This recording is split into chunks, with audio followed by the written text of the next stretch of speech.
हमारा एक्सपीरियंस दो तीन चीज़ें जो बहुत स्पेशली मैं मेंशन करना चाहूँगा।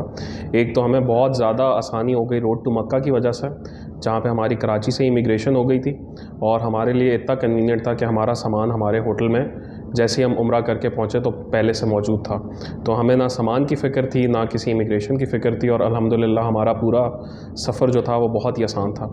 उसके अलावा जो खाना है स्पेशली, मतलब जैसे मेरे पेरेंट्स मेरे साथ हैं, हम लोग हैं, तो वो माशाल्लाह टेस्ट भी हम सबको सूट करता है और बैलेंस डाइट है।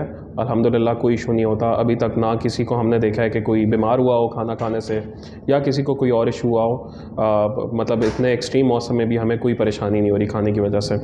इसके अलावा जो ट्रांसपोर्टेशन है वो बहुत कन्वीनियंट है, 24/7 अवेलेबल है। आप किसी भी वक्त आसानी से हरम जा सकते हैं फ्री ऑफ कॉस्ट। वरना यहाँ पे ट्रांसपोर्टेशन जो है, अगर आप टैक्सीज़ लेते हैं तो वो आपका बहुत ज़्यादा बजट उसमें लग जाता है। तो अकोमोडेशन की जहाँ तक बात है, इसमें बहुत अच्छी है। हम जैसे कुछ ग्रुप्स के लोगों को साथ ही इन्होंने अकोमोडेट कर दिया है, 4-4 लोगों को, मर्द और ख़वातीन को।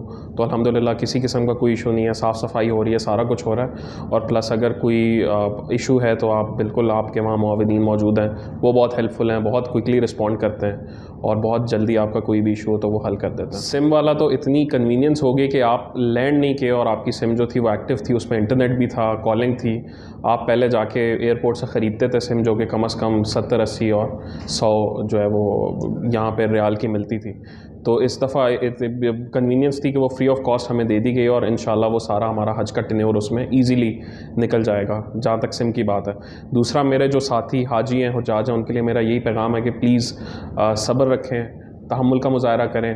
आपको कोई भी इशू हो तो प्लीज़ अपने साथ वाले से पूछें या अपने मुआविन से पूछें और इंशाल्लाह सब मिलकर एक दूसरे की मदद करें और कोशिश करें कि ये हज हम सब के लिए आसानी का सबब बने और एक दूसरे की मदद करें, ताकि इंशाल्लाह हम सब खैर आफियत से इस फ़रीज़े को सरअंजाम दे सकें।